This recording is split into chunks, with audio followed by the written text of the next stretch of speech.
Gariban danış, mən yanına gəlmərəm. Sevgini göster çalış, yoksa senden küsərəm. O xumar gözlərinlə sevinç yaşıyla yarış. Məndən incimisensə, sən gəl mənimlə barış.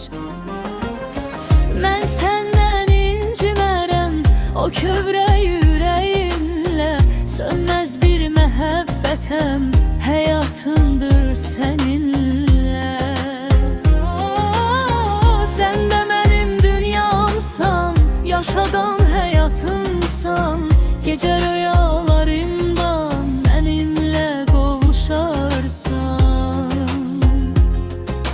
Söyləmə acı sözü, dilindən bal süzülsün. Olmasın həsrət izi, xoşbəxt gözlərin gülsün. Sevinç qoy gözlərində, mənə bax ümid versin.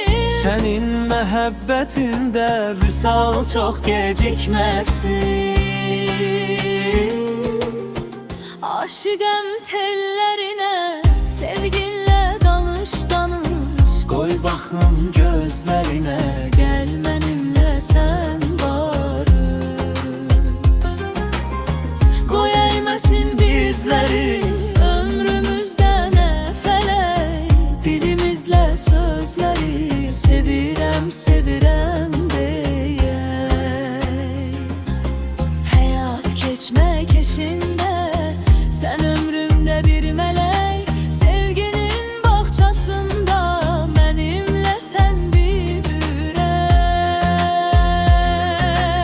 Həyat keçmək eşində,